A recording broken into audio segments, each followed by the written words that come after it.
We are coming to the future aspect of the cosmic possibilities that is also becoming a part of the dream consciousness of Savitri's yoga, the Swapna yoga, the dream yoga. She is seeing the entire past right from the beginning with its creation and the whole process of evolution of matter, life, mind. And in the dream, she is also seeing the possibility of something beyond mind. All right, she has come up to mind. Is there also something beyond mind?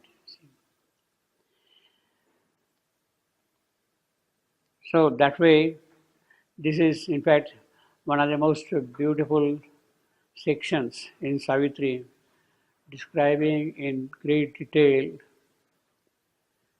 the entire sequence of evolution, starting from the creation to the future possibilities which can open out in the process of evolution. We can say that these 90 and odd sentences summarize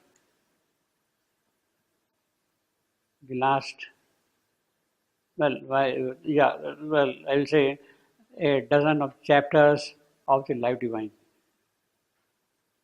I will not say exactly the last 6 or so, but it begins from part 2 of the Life Divine, where he begins with the indeterminate and also explains whether even the unknowable is it indeterminate. That is the first chapter in the second part of the Life Divine. So from that point onward, the entire course which is there in the dream consciousness is representing that whole prose text of the Life Divine in that sense. To some extent, you already have with you Nara's arrival at Madra. There are 5 chapters in it about evolution, and they can also be gainfully looked into while we are going through this particular section. Now, Savitri has come to the point where she is seeing things beyond mind. Beyond mind, the supra-rational, spiritual aspects which can open out in the process of evolution and where it is going to lead. So therefore we have got this sentence 68. Above us dwells a superconscient God, hidden in the mystery of his own light. So he has concealed himself behind the entire process. And that is the mystery of his concealment, that he has kept himself hidden from view. Above is the superconscient God. Around us is a vast of ignorance, lit by the uncertain ray of human mind. Well, that qualifies the nature of human mind, that it is an uncertain ray. And it is that uncertain ray which is giving some kind of a light in the vastness of ignorance in which we presently are. Then below us sleeps the inconscient, dark and mute. So he is now seeing from above. We have got the superconscious. In the middle region, we have got ignorance. Down below is inconscience. So that is the sequence in which Savitri is seeing the entire dream, in fact. In fact, she started with the inconscient, dark and mute, the indeterminate. That is how she started with. And she has come to the point of vast ignorance lit by human mind. Now, beyond human mind is the superconscious God who is going to give his light to the process of evolution. So that is the kind of a summary of what has happened so far. And therefore, because we are seeing only ignorance at the moment, in fact, I will put it this way. To start with, there was the absolute void, shunya. And in it was born, so to say, the inconscience. When the separation from the divine took place of the powers, or the powers of divine, then suddenly there was the plunge of the divine consciousness itself into that void, into that shunya.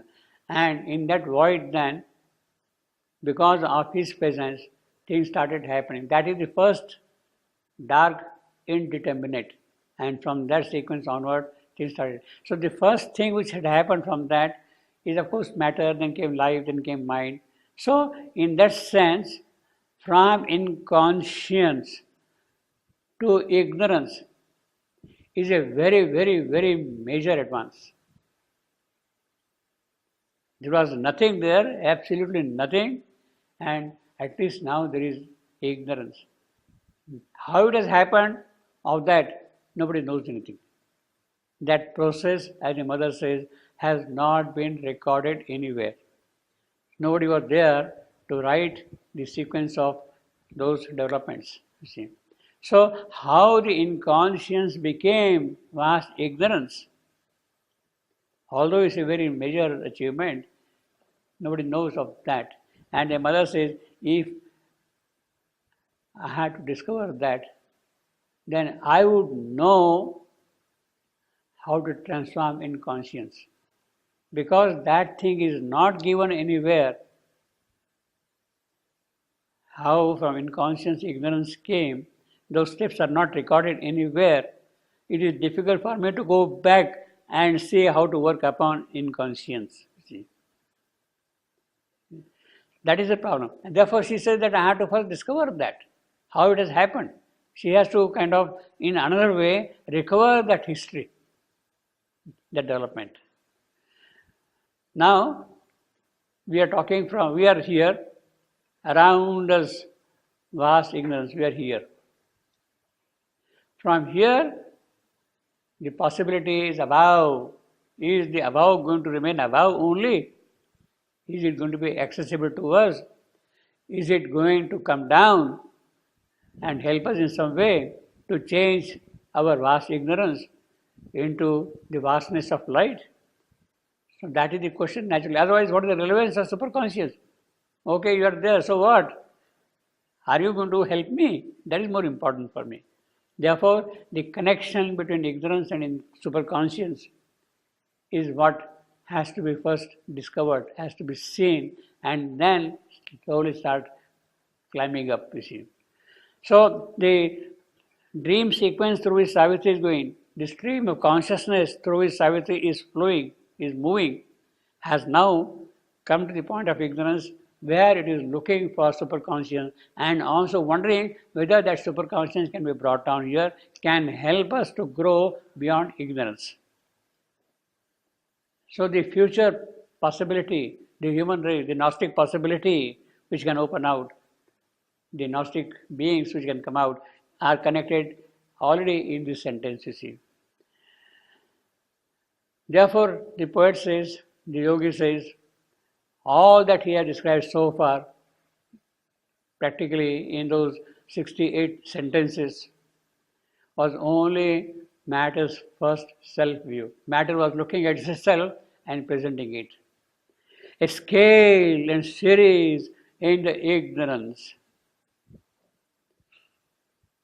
that from matter life came, matter was able to present itself to life and to bring out some aspects of life into material creation. That was the gain of matter. So that was the first view. So whether life has sprung up from matter or whether life has entered into matter and shaped itself in that mold, Both the possibilities are there. The life has to be present first in matter. Life has to enter into matter so that out of that combination, new forms of life, new possibilities of life can come out, can spring up. Same thing today also. Mind is there. Can it open to supermind by itself? Yes, it can, because supermind is already present behind mind. It has to come out. It has to come out. At the same time, supermind from above has to constantly exercise its presence in mind so that both of them combine and bring out the possibilities of supermind, of what is beyond now here, you see. In fact, that is the double process of something coming from below, something coming from above, they combining together and working out the mechanism of newer and newer manifestation. That has to happen constantly, you see. Same thing, therefore, when a mother says, my subtle body, the supramental body is ready. She has to prepare something from below also. There is already some kind of a supramental body present in the present physical body. So that physical body which is holding the supramental body has to open out more and more. That is the yoga of the cells mother was engaged in. And then from above the thing will come. When these two fuse together, then the real supramental body can appear. So therefore, this is not all we are, all our world. So he is telling us now all that Savitri has described, seen in the dream consciousness. That is not all. There are definitely newer and newer possibilities also present there. Our greater self of knowledge waits for us, a supreme light in the truth conscious vast. It sees from summits beyond thinking mind. It moves in a splendid air, transcending life. Well, it shall descend and make us life divine. This is what we saw last time. You see. It shall descend. It has descended. And now the whole process is of making us life divine. That is in the process now. Truth made the world, not a blind nature force, not andha prakriti, blind, andha prakriti, but truth. Truth who sees things. Means although today we see only ignorance, but behind that ignorance there is a truth working. And in its own manner, things are happening because of that. Truth made the world, not a blind nature force. For here are not our large diviner heights. Our summits in the superconscious blaze are glorious with the fairy face of God. That happens elsewhere. Our superconscious, our summits, on the summits. There is our aspect of eternity. There is the figure of the God we are, His young, unaging look on deathless thing, His joy in our escape from death and time. Yes, that is what He is waiting for. He is eager for that thing to happen. That is His joy. His immortality and light and bliss. This had to come out here, see. Actually, let me read here what the mother has said. 26th June 1957. She says, there are two things. There is the possibility of a purely supramental creation on one hand. Supramental creation on one hand. And the possibility of a progressive transformation of a physical body into the supramental body. Supramental body, supramental creation means it itself will produce a new body. How it will happen? It will do that. That is what it says. There is a possibility, see. There is a possibility of a purely supramental creation on the one hand, on one hand, and the possibility of a progressive transformation of a physical body. That is the yoga of the cells, of a body, into a supramental body, or rather of a human body into a superhuman body. That there is a possibility of human body becoming a superhuman body, you see. A transformation may take place. A transformation that is enough to liberate the being from this origin. He is locked here, to liberate him from this being.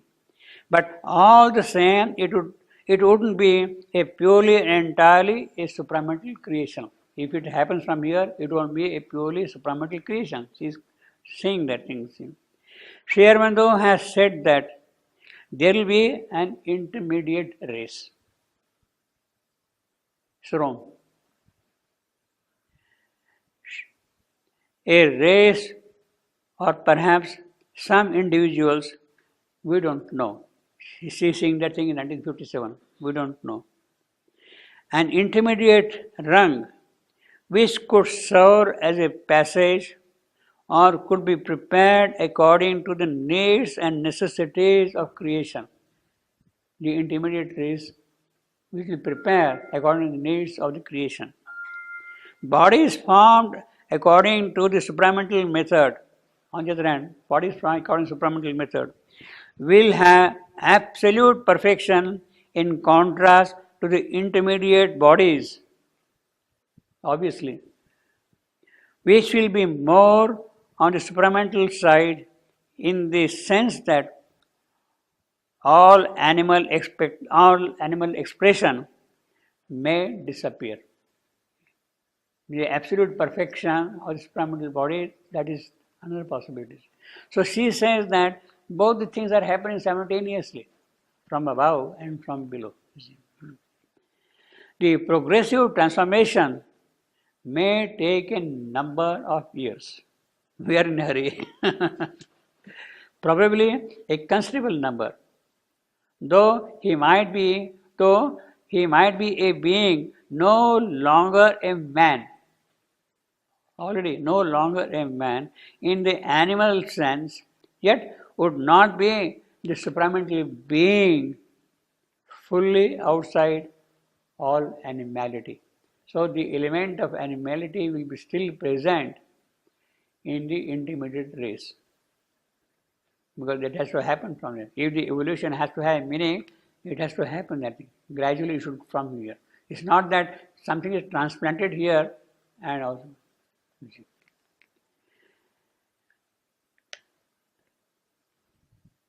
His immortality and light, our larger being, sits behind cryptic walls. We are not aware of the whole occult wall is there, behind which he is sitting there. We are not open ourselves. Our senses, our faculties are not open to that at all. There are great natures hidden in our unseen parts that wait their hour to step into life's front. We feel an aid from deep indwelling gods. One speaks within, light comes to us from above. So now this is the double thing. This is the double thing. From within. It has to be from above, from below, here. And something coming from above. That's what the mother was saying just now. One speaks within, light comes to us from above. Our soul from its mysterious chamber acts. Now he is describing the within part of it. Our soul from its mysterious chamber acts. That is within. Its influence pressing on our heart and mind pushes them to exceed their mortal selves. That is what happens from within. It seeks for good and beauty and for God. We see beyond self's walls our limitless self. We gaze through our world's glass at half-seen walls. We hunt for the truth behind apparent things. That is what is happening from within. The human aspiration, the very first paragraph of the life divine, freedom, immortality, Godhood, all the things there. We look for that. We see it seeks for good and beauty and for God. We see beyond self's walls our limitless self. We gaze through our world's glass at half-seen form. We hunt for the truth behind apparent things. Our inner mind, he is describing now, see, first thing is from within the soul. Then the inner mind. Our inner mind dwells in a larger light. Its brightness looks at us through hidden doors. Our members luminous grow and wisdom's fame appears in the doorway of the mystic world. When she enters into her house of outward sense, then we look up and see above her sun. So that is the inner, first the soul, then the inner mind, then a mighty life self, the third thing, you see, all from within. A mighty life self, with its inner powers, support a dwarfish modicum we call life. It can graft upon our crawl to puissant wing, so that mighty life self can really bring something of a higher kind, of a higher life. It can graft, it can change our crawl. We are crawling on the ground, but then we can take wings and fly up. So this is a very peculiar thing. Grafting on the crawl wings, you see. Grafting on the crawl wings, you see. So that is the kind of mystic poetry, you see. So he has described first, he has talked first of the soul, then of the inner mind, then of the life self. Now our body's subtle self is thrown within. So it is also there within. In its viewless palace of veridical dream, that are bright shadows of the thoughts of God. So you see, although they are bright, but finally what? They are simply the shadows of the thoughts of God in the subtle body. They have to also open out. So this is what has happened now until now. This is the evolution which has taken place, and these are the possibilities from within. Now we come to most remarkable part of the section, the futuristic and most revealing also. So what he has described so far is the prone obscure beginning. How this happened of our race, how this happened is obscure because no record is there. As the mother says, I would have liked somebody to have written down the whole thing so that she would have gone back and retraced the whole thing. Therefore it is obscure, prone, lying flat. Beginnings of the race, the mental being. Here race stands for the mental being. We. In the prone, obscure beginnings of the race, the human grew in the bowed ape-like man. The most remarkable sentence, this one. The human grew in the bowed ape-like man. He says here ape-like. He doesn't say ape. That's the beauty of it. The Darwinian ape became man is immediately dismissed in one single word. Ape-like. He is ape-like, therefore you call him monkey, man. It's not that. It is another process of bodily evolution which has brought him to the stage which looks like an ape. It does not mean that he is ape. It does not mean that he is ape. The ancestry of man, the biological ancestry of man, is not in ape. It is another line of growth. The mental being had different types of forms. Earlier, there may be different kind of creatures, as we have got in the parable of the evolution. You see, Dasavatar, starting with fish, kurma, all those things. The parable, you see. So that whole process, that whole sequence was of a different line altogether. It is not the biological creature which is evolving, it is the mental being in different form who is coming to the present state of an erect human being. The life being, the Pranamaya Purusha, is one aspect of it. Manomaya Purusha is there. It is he who is evolving his forms, and now he has come to the human form. He grew, human he grew. So it is the pressure of the mental being's presence in the process that has produced this new form. He is ape-like. It is the most beautiful phrase, I would say, most beautiful word, ape-like, you see.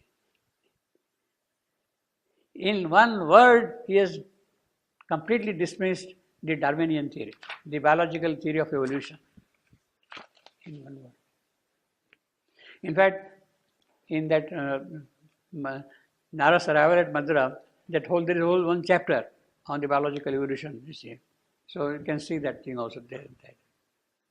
The human grew in the bowed, ape-like man. So you juxtapose the pictures, monkey becoming like that, and suddenly man. It's not that.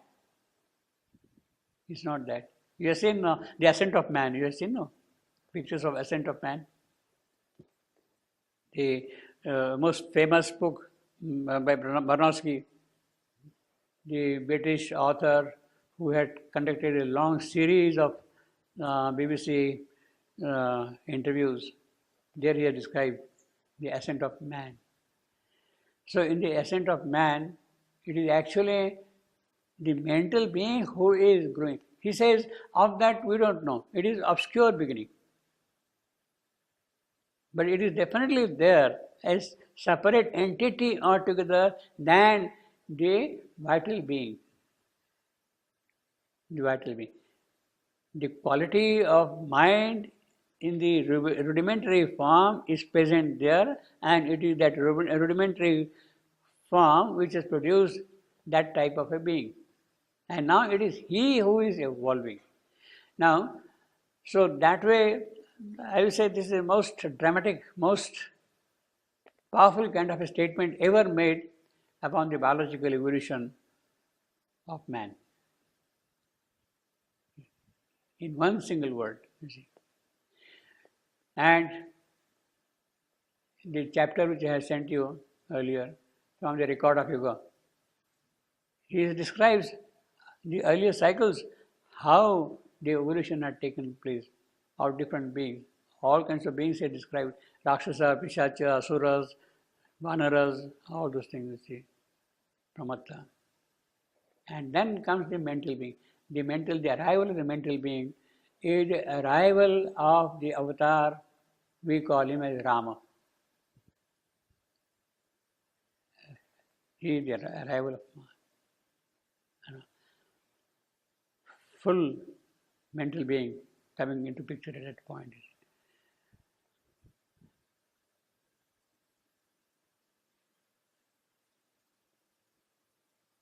This is a very, very big commentary on the theory of biological evolution.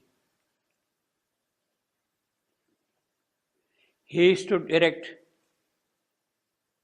a godlike form and pose. You see, even in that form, we are there, form. and his soul's thoughts looked out from earth-born eyes. Man stood erect.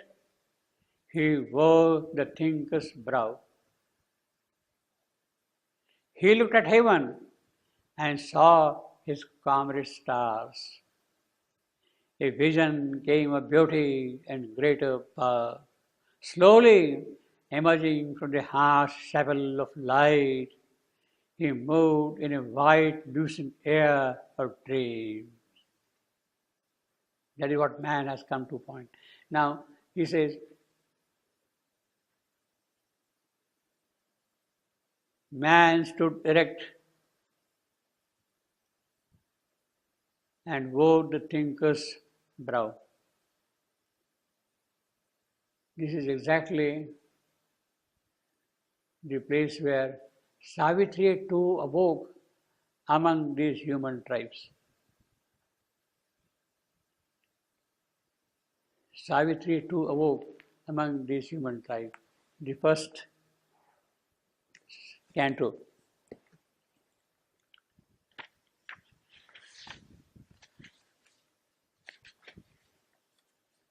Two point one.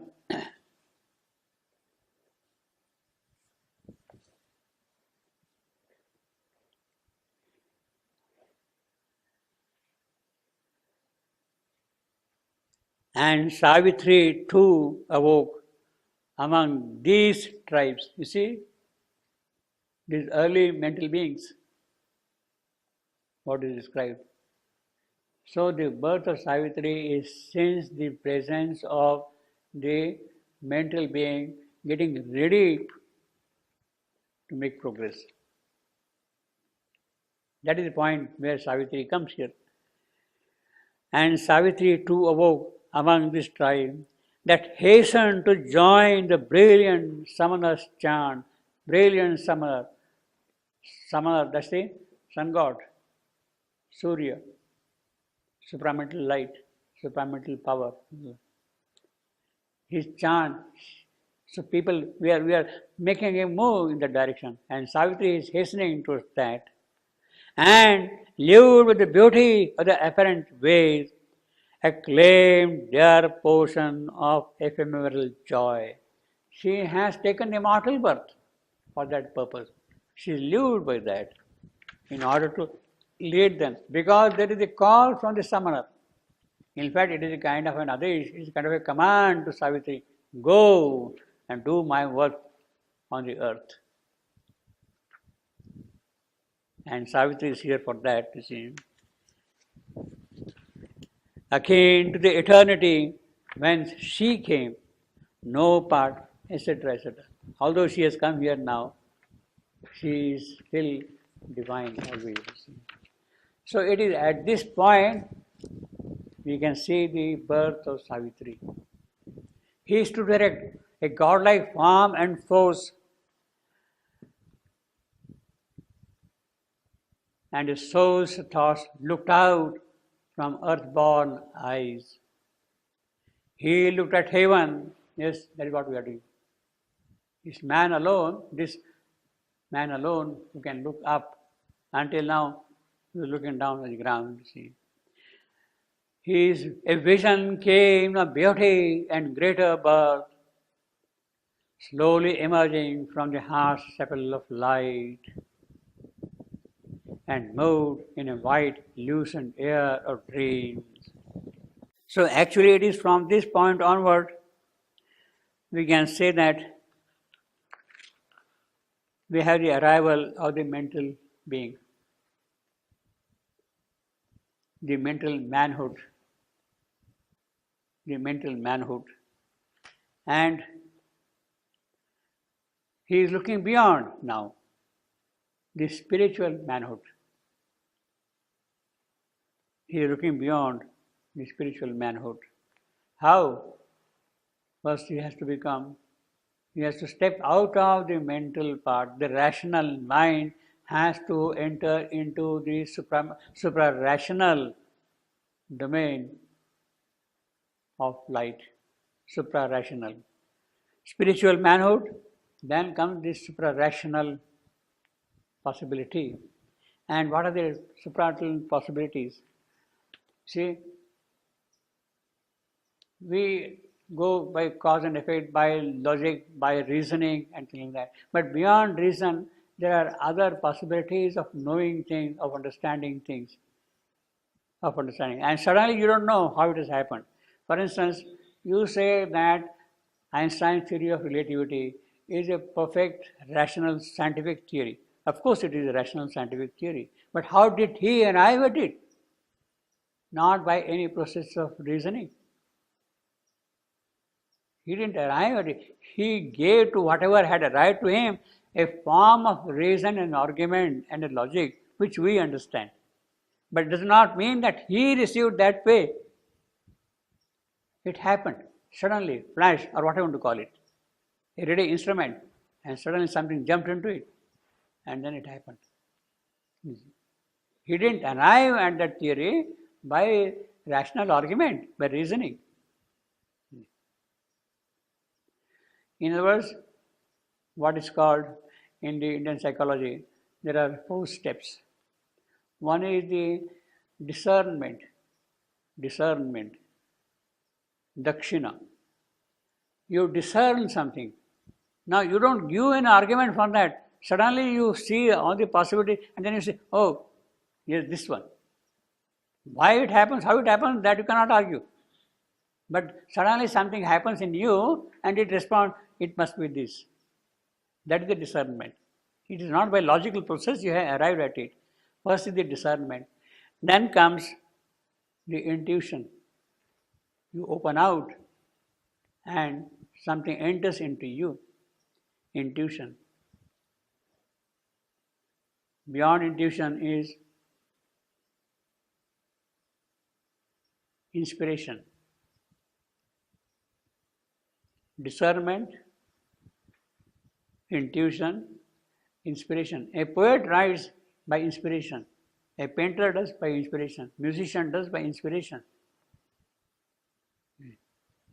He is open. Somewhere there is something in him, it opens and that enters into it and expresses itself. And beyond inspiration is revelation. The truth is revealed to you. How? Nobody knows that. Truth is revealed to you.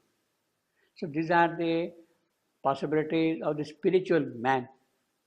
You can climb up step by step. First, by having certain faculties, certain quality in you, by which you can discern things. What you should do, what you should not do. See. Then of course you receive intuition, you get inspiration, you get revelation also. These are the possibilities of the spiritual man, you see. And in that process, then of course you have got variety of things, different arts, different religions, different philosophies, different types of occultism, all of them come out in that whole process, you see, completely. So these are the possibilities that are opening beyond the pure mental reason, beyond the pure rational mind. They open out, you see. Religion, occultism, philosophy, they open out because of that, you see. Now each may have its own limitation, but definitely they have the power to go beyond the reasoning, rational mind. That is the important gain in the whole process, you see. He is to direct. That is what happens, you see. All these faculties, in fact, the one single word for all these things which I had described, Dakshina, then Ila, Saraswati, Mahi, these are the goddesses corresponding to these faculties. Ila, Saraswati, Mahi, Dakshina. And these are the goddesses Shivananda had met in the very early stage of his experience, of his spiritual opening. The Vedic goddesses, Ila, Saraswati, Mahi, Dakshina. The names for the same: discernment, intuition, inspiration, revelation. See. They are the goddesses actually. of knowledge. Now, these are, in the Indian psychology, are the faculties of Satjnana. Satjnana means the comprehending consciousness. The comprehending consciousness. The object is trying to tell what it is, and you comprehend that thing. He says, yes, I am this, I am this, I am this. The object is telling. And if you are able to get that notion from the object directly, it gives you a direct knowledge of the object itself. Atom, yes, here it is. I am here like this, you see. That's what happened. That's the comprehending sadhyana. See. The object gives you the thing. In the apprehending consciousness, you throw something of yours on the object and try to grasp what that is. Object giving you something and you are trying to get from the object. There are two different faculties, the apprehending and comprehending. That is what Shivananda described in great detail in the Life Divine, you see. And the supermind is that which has simultaneously both the apprehending and comprehending, you see, that faculty, you see. So it is that has to open. Slowly emerging from the heart chapel of light, he saw his being's unrealized vastnesses. So when Shivananda saw those goddesses, Ila Saraswati Mahi Brahati, he saw his unrealized vastnesses because of them. And that at a very, very early stage of his sadhana, he aspired and housed the nascent demigod. So in a certain sense, this is of course autobiographical also, you see. How do you know he is Shraddhandu here? This was around 1910 or so. 1910 around. 1910, but how do you know he saw? He has described. In the Secret of the Veda, he says, they visited me, they came to me, you see. I am not telling myself, he is telling.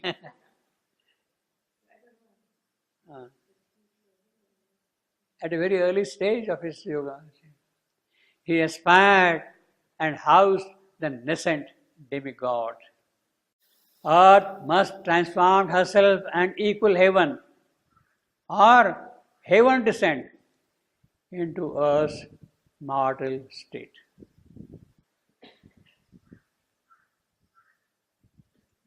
If earth cannot transform, forget about earth. Heaven must descend into earth's mortal.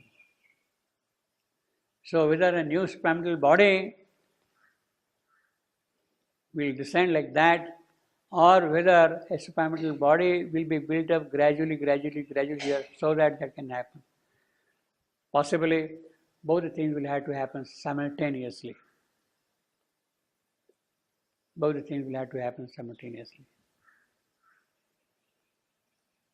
So the entire summary of Savitri's dream yoga has come to this point. The new world is already present, created by Ashwapati in the house of the spirit, but latent in the earth and has simply to be unraveled. Create a new world. Create a new world. What is potent in the earth has to be brought out or created or made manifest, discovered. The issue is settled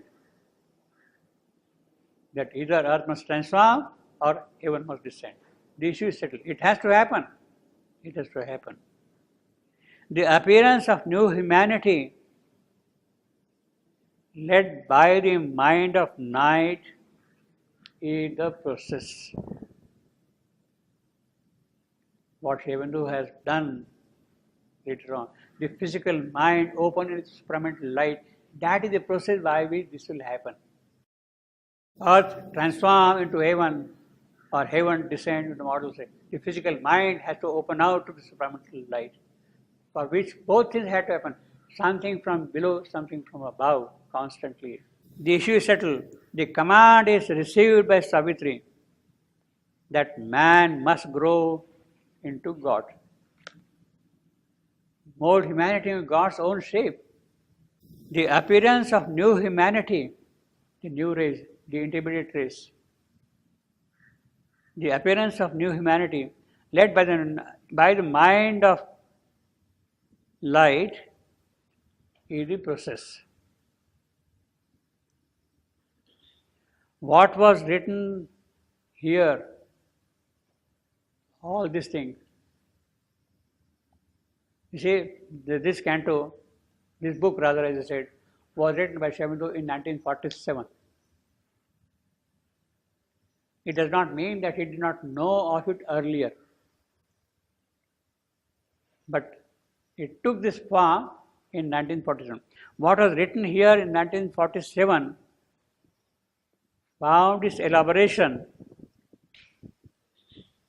in the last prose writings of Sri Aurobindo, those 8 essays, the supramental manifestation, which came out in the bulletin from February 1949 to November 1950. Those 8 essays on new humanity, the intermediate race.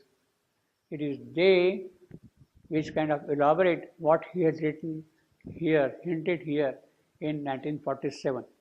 In other words, in the absence of those essays, I don't know whether we would have been able to make any head or tail of it. The mechanism, the process is the mind of light. How it is going to happen? It is that which got concretized. So in that sense,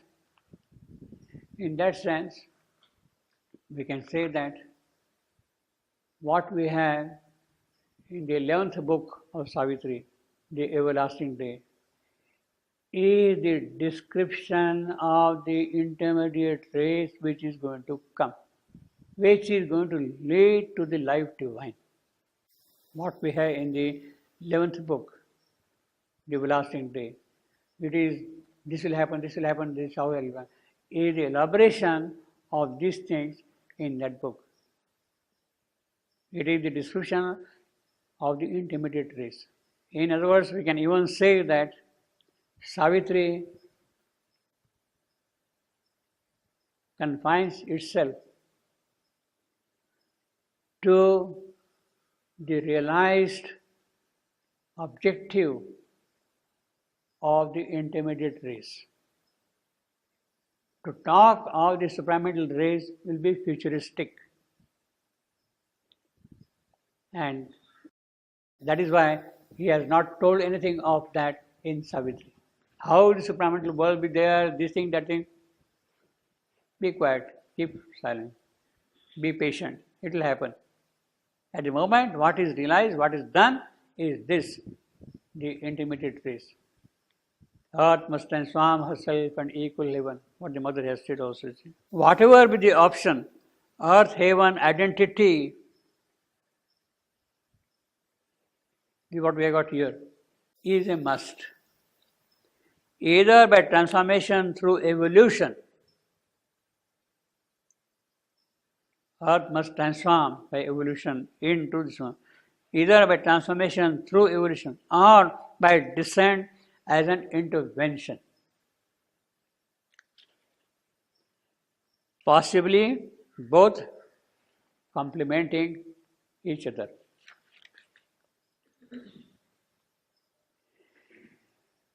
In the mother's case, she had a general perception of her being, and this was in her childhood itself. What she is, she knew in her childhood itself. But the knowledge came afterwards. She had the perception of who she is, but the knowledge that she is that came afterwards. Spiritual tapasya essential for this. Also, other types of preparation, such as occultism. Mother had to go through all that yogic processes.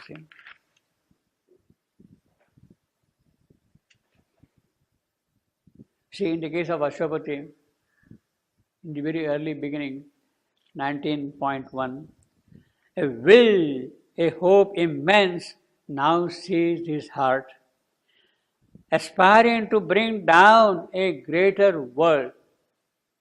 Right in the beginning of his yoga, he is aspiring to bring down a greater world. It is towards that. How that will happen? He saw a hierarchy of lucent planes in the transcendence. Earth shall be marked, earth shall be made a home of heaven's light. That is what he said earlier also. So basically, we have here, earth must transform herself. So basically, at this stage, it is natural why he should keep it or. Because she is going through the stream of consciousness, she has to do yoga. To say this or that or that. It has to be a yogic statement, a yogic realization, and not a speculative statement. Not a speculative. But in any case, he says now, he cautions us, all right, humanity will change into God's shape, or a new world will be discovered, or a new world will be created, earth will transform into heaven, heaven will descend into mortal state. All right. But for anything of that kind to happen, what is absolutely necessary is, but for such a vast spiritual change to be, out of the mystic cavern in man's heart, the heavenly psyche must put off her veil. She is there, the psychic being, the divine soul is there in us. That soul must come out, emerge fully. That is important. Heavenly psyche must put off her veil and step into common nature's crowded room and stand uncovered in that nature's front and rule its thoughts and fill the body and life. So there has to be first the psychic transformation. Thought and body and life, mental, the vital, the physical. And stand uncovered in that nature's front and rule its thoughts. There has to be the psychic transformation of the mind, of the life, of the vital, or the physical. If you are desiring such a thing to happen, then please discover your soul first. This is what is hinted here. And rule its thoughts and fill the body and life. Obedient to a high command, she said. She has that discernment already. Yes, if this has to happen in the stream of consciousness, the first thing which I must do is, I must discover my soul. And therefore she is waiting for another adesha, for another command. Obedient to a high command, she set. Time, life and death were passing into the night. So in the purview of these things, what is time after all? What is death after all? Nothing. Incident, obstructing with their transient view her sight. So it has gone. So their life, time, death have become transient in fact for her now. Her sight that must break through and liberate the God imprisoned in the visionless mortal man. Liberate the God imprisoned in the visionless mortal man. Liberate the God, the psychic being. He says here first, the heavenly psyche must put off her veil.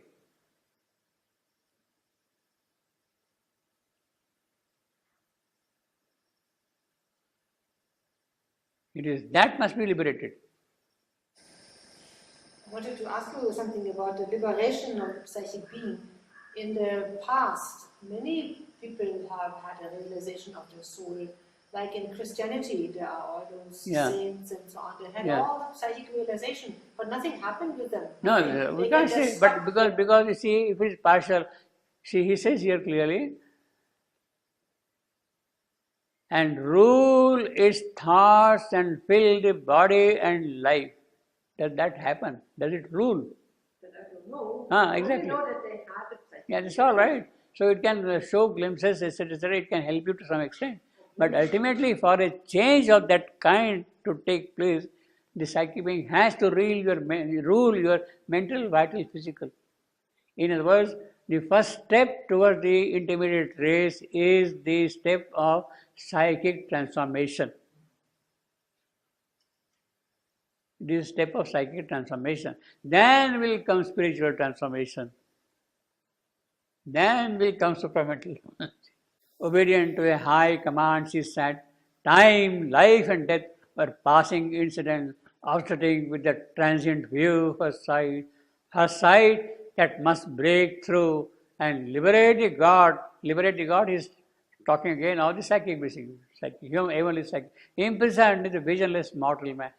The inferior nature born into ignorance still took too large a place, still took too large a place in the case of Savitri. Savitri has at the moment the realization, the siddhi of the dream yoga, swapna yoga. But what about the ignorant nature? Thought, life, body, as I described, they have remained as they are, ignorant.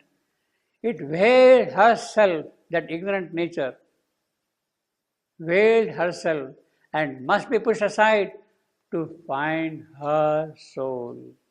So, what a beautiful essay, starting from in these 93 sentences, starting from the indeterminate and must be pushed aside to find her soul. Everything pointed, targeted, this afterwards. Like that.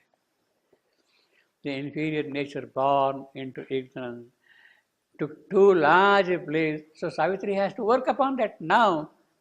In other words, Savitri has to go into the inner domain of her existence. From Jagrata, the awaking consciousness, she has gone into the dream consciousness. Behind that now is the inner consciousness, inner being, inner mental, inner vital, inner physical. She has to discover them, she has to know them, she has to understand them. When that is done, then possibly she can enter into the region of her soul. She has to discover her soul first, find her soul there. It is there, soul is there, but it has been found. It's a very powerful essay. In fact, this is the most beautiful poetic essay on evolution, starting from the indeterminate all the way up to the possibilities. He's tracing in one sweep the whole thing. You see. There are a number of the places in Savitri where you have the theme of evolution presented in different manners in different places. You have seen earlier, some time ago, the 5 songs of Narad, while he's coming down, how he's seeing this whole history of evolution, ultimately leading to the demons freeing themselves from the dreadful task they had taken upon themselves. So that way theme of evolution is presented. See now, this is not repetition. What Narad is singing and what we have here, the dream consciousness, they are themes, but they are supplementing each other with other nuances. So Shivananda is not repeating the same thing anywhere at all, you see. He is providing certain other angles also to the whole thing. Out of the dim recesses of the self, the occult seeker into the open came. So he was there behind the ape-like man, trying to come out, you see. Now he has come out. He has become now the seeker into the open, you see, man. He heard afar and touched the intangible. He gazed into the future and the unseen. He used the powers earth instruments cannot use. He used the powers earth instruments cannot use. That is the yogic power he has received, you see. Just yogic power, you see. In fact, that is what he did. He used the powers earth instruments cannot use. The whole world is under his command. All the forces of nature, cosmic and the earthly, they are under his command. A pastime made of the impossible. He caught up fragments of the omniscience thought, he scattered formulas of omnipotence. So he has already now, this man who has grown up to this point here, he has the elements of omniscience and omnipotence in him present. He is not aware to them, well, that is his fault. But they are there. And he can use these powers which the earth instruments cannot use. Thus man in his little house made of earth or dust. Now thus man, you see, he has described the entire history of mankind, of man.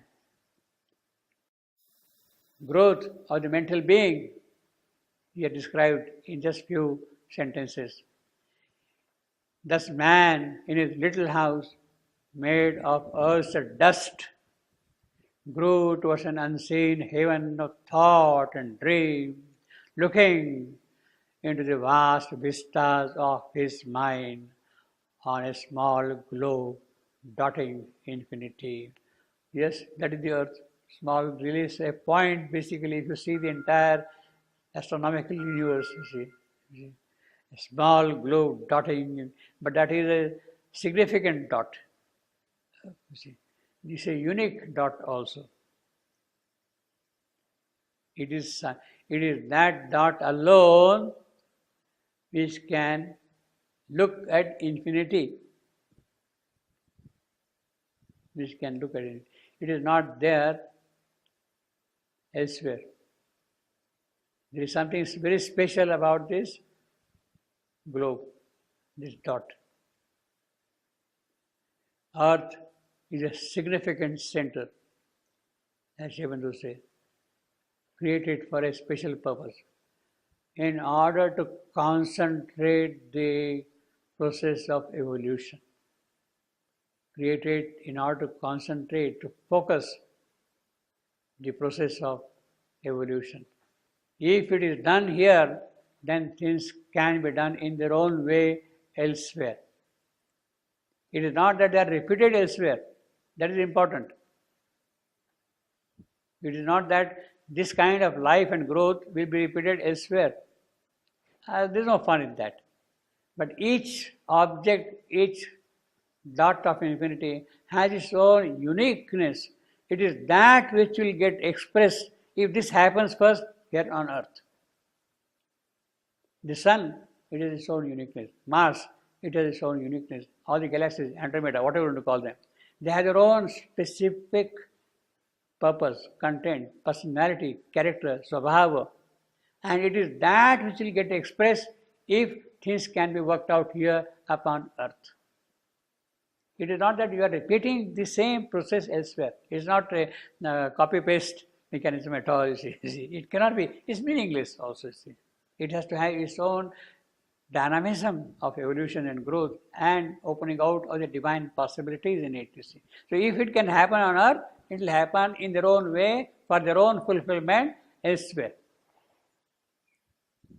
That's the whole idea. Looking into the vast vistas of his mind on a small globe dotting infinity, at last climbing a long and narrow stair, he stood alone on a high roof of things and saw the light of a spiritual sun. All the great rishis who had done great tapasya and seen and achieved their spiritual realization, it is out of this man, out of this obscure beginning of the mental being, that this has happened so far. The spiritual man has already arrived. He saw the light. That is important. Saw the light. They aspired for immortality. They attained immortality. Now the question is, can the spiritual sun, that light, come here upon us? That's the whole thing. Aspiring, it transcends his earthly self. Well, from Mrityu to Amrita, from light, from darkness to light, from falsehood to truth. Asatoma sadgamaya, tamaso ma jyotirgamaya, mrityor ma amrutam gamaya. This is what has happened. Yes, from death to immortality, let me climb. Now the question is, all right, from death to immortality, can immortality enter into this process and change death? Can truth enter into the process and change falsehood? Can light enter into this and bring light to darkness? That is the whole thing. So that is the prospect now Savitri is saying. Aspiring, he transcends his earthly self. He stands in the largeness of his soul, newborn, redeemed from encirclement by mortal things, and moves in a pure, free spiritual realm as in the rare breath of a stratosphere. This is what happens to the spiritual man, the Rishi. He is immortal. He is enjoying bliss and happiness in the stratosphere, breadth of stratosphere in the scientific language. It is that region which starts from a height of 20 kilometers to 50 kilometers. There are different regions above, see. Means you are far away from the earth. Then a lost end of far lines of divinity, he bound by a frail thread to his high source. He reaches his fount of immortality. He called the Godhead into his mortal life. This is what the great spiritual aspirants, the rishis, the tapasvins, they have achieved. The sages, this is what they have achieved. A lost end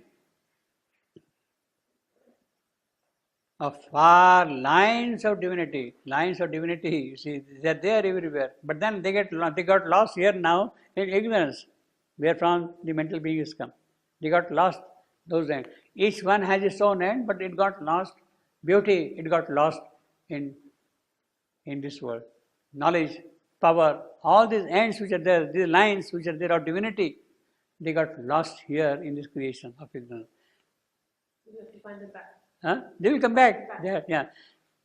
But because of that, beauty is lost here. But then something like an aesthetic soul appreciation opens out and you start climbing up. You take that thread and start moving up. The aesthetic soul then starts climbing up. Knowledge, it is in ignorance, but then more and more it opens out to discernment, intuition, inspiration, revelation. You start climbing up like that, you see. These are the last end, a last end of far lines. These are the lines of divinity. He bound by frail thread. You see, that's the whole thing. A little thing, some aesthetic appreciation of music, of art, or whatever it is there, and you catch hold of that thing, make that thing as your tool, and make progress, you see. He reaches his fount of immortality. The perfection starts coming up then, you see, fount of immortality. He calls the Godhead into his mortal life. It is by that the statue of Praxiteles, you have got a very beautiful statue standing there for centuries now. They are perfection creations, always there, you see, in stone and marble, you see. Something has opened out in him. He calls the Godhead into it. So she is seated there all the while in the statue, Athena, you see. Go around and look around here and she's there. All this the Spirit conceived had done in her. So this whole description of 88 sentences of the dream consciousness is for what? Is that Godhead entering into mortal life, climbing on the frail thread to high source. So Savitri saw in the stream of consciousness the entire sequence, entire growth, the Titan, the Furies, the Jinns, everybody she saw, and now she is seeing rishis and tapaswin who have achieved the great necessity. So this all this the spirit conceived had done in her. Her stands for Savitri. It is for the first time now in this entire description, after 88 sentences, we are coming back to Savitri.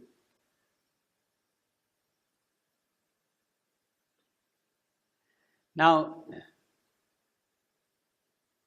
see how careful, how perfect, how exact the yogi is. All the spirit concealed, yes, all this was hidden by this. Had done in her, done, that is the most important thing. It is not that Savitri is simply seeing and watching. She is undergoing the entire experience of this evolution, done in her. That is the great merit of it. It is not like a book, you have read it, wonderful. She saw like a dream. No, she has experienced that thing in her. A kind of an identity with the evolutionary goddess. It is that which Savitri has achieved, the goddess of evolution. It is with her Savitri has identified and seen these things. Done in her. You see, it's the most beautiful phrase, very powerful phrase. Done in her. He doesn't say all this spirit concealed, she saw in her. No, not saw, done. In other words, that is the rate, that is the speed with which Savitri's yoga is progressing. She got the command, go and find out your soul. Harbor my force in your soul and conquer death. That was the Adesha, command she got. And the first realization of Savitri is, the realization, yogic realization is that she has now seen the entire cosmic past. She has not only seen, but experienced, lived to the entire cosmic past. She has lived to the entire cosmic past. That is the yoga Savitri has done. And what is the fruit of that yoga? She has experienced that thing now. What is the fruit of that? The fruit of that is a portion of the mighty mother came into her. That is the Siddhi.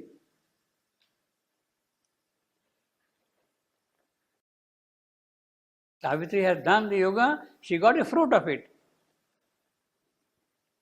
That suddenly a portion of the mighty mother, the divine Savitri, mighty mother here of course, the divine Savitri herself. It is a part of her who has now entered into Savitri's human part. That's the most beautiful thing that has happened. A portion of the mighty mother came into her as into its own human part.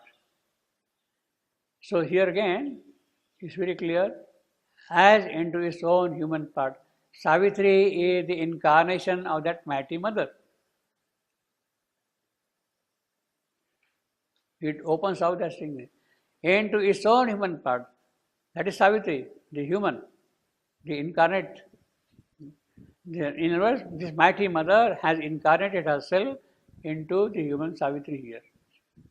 And in the human state, she has now this yogic realization of identifying with the cosmic past and the future also. Into her, into its own human part. Amid the cosmic working to the gods, it marked her the center of a wide drawn scheme. Now, this portion of the mighty mother came for what? Not for nothing. It has a work to do. It martyred the center of a scheme.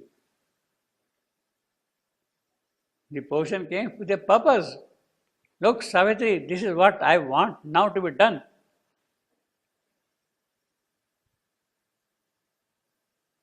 Into her as into his own human part, amid the cosmic working to the gods. So it is not the gods who will be able to do that thing. It is human Savitri, the incarnate Savitri, who alone can do it. Gods, yes, they are there to help you and all that. But ultimately, this is something which you have to do.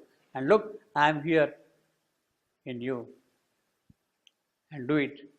It mattered the center of a wide drawn scheme, dreamed in the passion of her passing spirit to mold humanity. What is she dreaming? In the passion of her father. She has matter at the center to do something in the wide drawn scheme. What is the wide drawn scheme?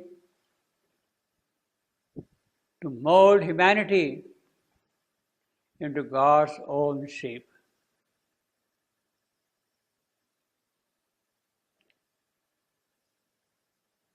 That is a part of the scheme. To mold humanity into God's own shape and lead this great, blind, struggling world to light. Great, blind, struggling. That is what we are, you see. The ignorant creatures that we are, you see.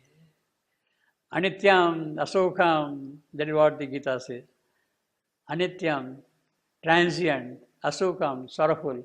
This sorrowful and transient world, blind, struggling world, you see. Anityam, Asokam, transient and sorrowful. To light or a new world discover or create. Now this is something very charged. In fact, these 3 lines.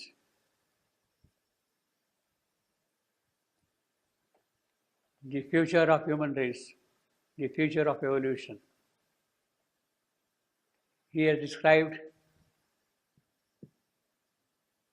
3 things here. Change humanity into God's shape.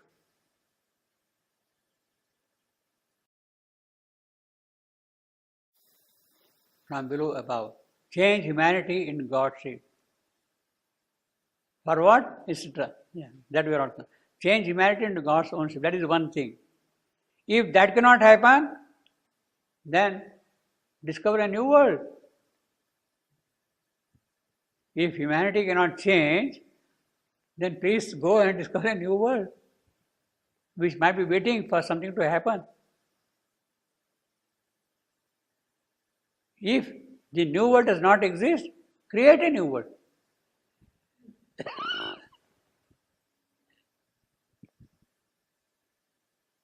Humanity has to create. Well, at this stage, this is possible. Humanity has to change into God's shape. If it does not happen, okay, go ahead and discover a new world. If new world does not exist, okay, go ahead and create a new world. But this has to happen. You have to go beyond the human. This is a must. But the man creates the new world or discovers the new world? Yeah, create. That is what she's saying to Savitri. Her portion has come. Okay, Savitri, you don't find a new world, create a new world. Or. See, these 3 hours are important. Or mold humanity, or discover a new world, or create a new world. What will happen, that he is not telling at the moment. Isn't creating a new world more difficult than to mold humanity into God's shape? Yeah, means if this cannot change, if humanity is stupid, cannot change at all, Forget about it, but bring somehow that new world here. But in the new world, which doesn't even exist, maybe it may be more difficult to create that. You forget about it. You see, if humanity is not going to serve the divine purpose, dispense it off. You mean let it Forget about it and bring another one, that's all. let it die and do something new? Forget, who cares? He's right. Who cares? It means so and Yeah. If humanity is not capable of changing, ignore it, forget it, dispose it off. Let it go to hell. Let it go anywhere. dissolve it. But the point is, if humanity is not capable at all, then, well, you don't have to be in love with such humanity. For what? Why do you want to love such humanity then? Some are capable and If it is not capable, then forget about it, don't love it. Yeah, but maybe only some are That is capable, another not matter. all. He is giving you a possibility. If humanity cannot change, ignore it, forget it. That we have three options, three possibilities. Yeah, that is one. First, he is opening out the possibility of humanity going to do all these things. That prospect is kept in front of humanity. But if humanity fails, you need not be in love with such a humanity. Exactly. We are not. Yeah. Or, so therefore, forget about humanity in that case, and then create a new world. Okay, all gods, goddesses, what do you want to call it? Create a new world out of it. They don't exist? Okay, bring them. Or, discover a new world if it exists elsewhere, in other places. in other universes. Yeah, out of new world. Discover a new world and bring that world here if you like, or whatever you see. So, all these three options are kept open in the stream of consciousness through which Savitri is presently going. What will happen? That is not said at this point. Whether humanity will be discarded, whether a new world will be discovered, whether a new world will be created, that is not disclosed at this point. Everything is possible. No, yeah, well, see, a new world, discover a new world, Sure, then anything can happen. or create a new world. Actually, that is exactly what has happened. Create a new world. What happened? It has already actually happened. The new world This has is been what Ashtapati had done in his yoga. He created a new world in the transcendent, in the house of the spirit. Book 3, Canto 3. A marvelous and new creation arose. You know that line. A marvelous and new creation arose. He created by his yogic power a new world. That is the tapasya, that is the yoga of Ashtapati. He has created. Actually, it has to be so. Nothing can happen here unless something is already present in the transcendent. If there has to be a new world here, look, you have to have something first up there supporting what is going to be here.